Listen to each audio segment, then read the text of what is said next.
ನಮಸ್ತೆ ಸ್ನೇಹಿತರೆ. ಚಿತ್ರದುರ್ಗದ ರೇಣುಕಾಸ್ವಾಮಿ ಕಿಡ್ನ್ಯಾಪ್ ಹಾಗೂ ಕೊಲೆ ಪ್ರಕರಣಗಳಲ್ಲಿ ನಿನ್ನೆ ಜೈಲು ಪಾಲಾದ ಅಮ್ಮನನ್ನು ಕಂಡು ಪವಿತ್ರಾ ಗೌಡ್ನ ಮಗಳು ಕಣ್ಣೀರು ಹಾಕಿದ್ದಾಳೆ. ಹೌದು, ಕೊಲೆ ಪ್ರಕರಣ ಸಂಬಂಧವಾಗಿ ನಿನ್ನೆ ಮಧ್ಯಾಹ್ನದ ಬಳಿಕ ಆರೋಪಿಗಳನ್ನ ಎಸಿಎಂಎಂ ಕೋರ್ಟ್ಗೆ ಹಾಜರುಪಡಿಸಲಾಯಿತು. ವಾದ ಪ್ರತಿವಾದಗಳನ್ನು ಆಲಿಸಿದ ಕೋರ್ಟು ದರ್ಶನ್ ಸೇರಿ 4 ಮಂದಿ ಪೊಲೀಸ್ ಕಸ್ಟಡಿಗೆ ಮತ್ತು ಪವಿತ್ರ ಮತ್ತೆ ಇನ್ನುಳಿದವರನ್ನ ಜೈಲಿಗೆ ಕಳಿಸಲಾಗಿದೆ. ಇತ್ತ ಕೋರ್ಟ್ ಹೊರಗಡೆ ಪವಿತ್ರಾ ಗೌಡಳ ತಾಯಿ ಹಾಗೂ ಮಗಳು ಕಾಯ್ತಾ ನಿಂತಿದ್ರು. ಪವಿತ್ರಾ ಗೌಡ ಕೋರ್ಟ್ನಿಂದ ಹೊರಬಂದು ಪೊಲೀಸ್ ವ್ಯಾನ್ ಹತ್ತುತ್ತಿದ್ದಂತೆ ಇಬ್ಬರೂ ಕೂಡ ಪವಿತ್ರಾ ಗೌಡ ಅವರನ್ನು ಕಂಡು ಕಣ್ಣೀರು ಹಾಕಿದ್ದಾರೆ. ಇನ್ನು ಪವಿತ್ರಾ ಗೌಡ ಕೂಡ ಇಬ್ಬರನ್ನು ನೋಡಿ ಕಣ್ಣೀರು ಹಾಕ್ತಾ ತನ್ನ ಅಮ್ಮ ಮತ್ತು ಮಗಳನ್ನ ಸಮಾಧಾನ ಮಾಡಿದ್ದಾರೆ. ಏನೂ ಆಗಲ್ಲ, ಸುಮ್ಮನೆ ಇರು ಎಂದು ಅಳುತ್ತಿದ್ದ ಮಗಳಿಗೆ ಪವಿತ್ರಾ ಗೌಡ ಸಮಾಧಾನ ಮಾಡಿದ್ದಾರೆ.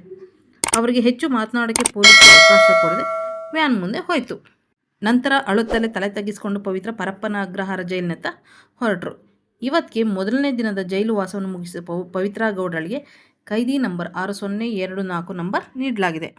ಈಗ ಪವಿತ್ರಾ ಗೌಡ ಮಹಿಳಾ ವಿಭಾಗದ ಡಿ ಬ್ಯಾರಕ್ನಲ್ಲಿ ಇದ್ದಾರೆ. ಹೈಫೈ ಲೈಫ್ನ ಲೀಡ್ ಮಾಡ್ತಿದ್ದ ಜೀವ ಪಾಪ ಸದ್ಯಕ್ಕೆ ಜೈಲು ಪಾಲಾಗಿದೆ. ಜೈಲಿನಲ್ಲಿ ನೀಡಿದ ಊಟ ಸರಿಯಾಗಿ ಮಾಡದೆ, ರಾತ್ರಿಯೆಲ್ಲ ನಿದ್ದೆ ಇಲ್ಲದೆ ಒಂದೇ ರಾತ್ರಿಗೆ ಪವಿತ್ರಾ ಗೌಡ ಒದ್ದಾಡಿ ಹೋಗಿದ್ದಾಳೆ. ಈ ಹಿಂದೆ 7 ಗಂಟೆಗೆ ಏಳಲು ಗಲಾಟೆ ಮಾಡಿದ್ದ ಪವಿತ್ರಾ ಗೌಡ ಇಂದು ಬೆಳಗ್ಗೆ 5 ಗಂಟೆಗೆ ಎದ್ದಿದ್ದಾರೆ.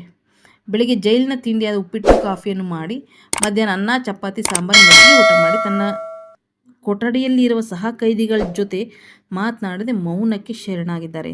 ಮಧ್ಯಾಹ್ನ ಪವಿತ್ರಾ ಗೌಡಳ ಅಪ್ಪ ಅಮ್ಮ ಚಿಕ್ಕಪ್ಪ ಮತ್ತು ತಮ್ಮ ಅವ್ರನ್ನ ನೋಡೋಕೆ ಬಂದಿದ್ದರು. ಮಾಧ್ಯಮದವರನ್ನು ಕಂಡು ಪವಿತ್ರಾ ಗೌಡಳ ತಮ್ಮ, ನಿಮಗೆ ಮಾಡೋದಕ್ಕೆ ಕೆಲಸ ಇಲ್ವಾ ಎಂದು ಹೇಳಿದ್ದಾರೆ.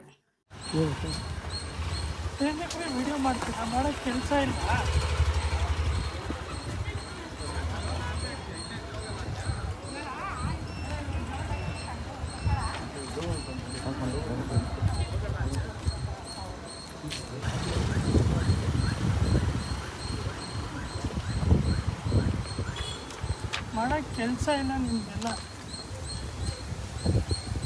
ಕೊನೆಗೊಂದು ಮಾತು, ಮಾಡಿದುಣ್ಣೋ ಮಾರಾಯ. ನಾವು ಎಷ್ಟೇ ಎತ್ತರಕ್ಕೆ ಹೋದರೂ ನಮ್ಮ ಕಾಲುಗಳು ಭೂಮಿ ಮೇಲೆ ಇರಬೇಕಂತೆ. ಇಲ್ಲದೇ ಇದ್ದರೆ ಗಾಳಿಲಿ ಹಾರಾಡಿಕೊಂಡು ಮದದಿಂದ ದುರಹಂಕಾರದಿಂದ ಯಾವ ಗುಂಡಿಗೆ ಬಿದ್ದು ಅವನತಿ ಹೊಂತೀವೋ ಗೊತ್ತಿಲ್ಲ.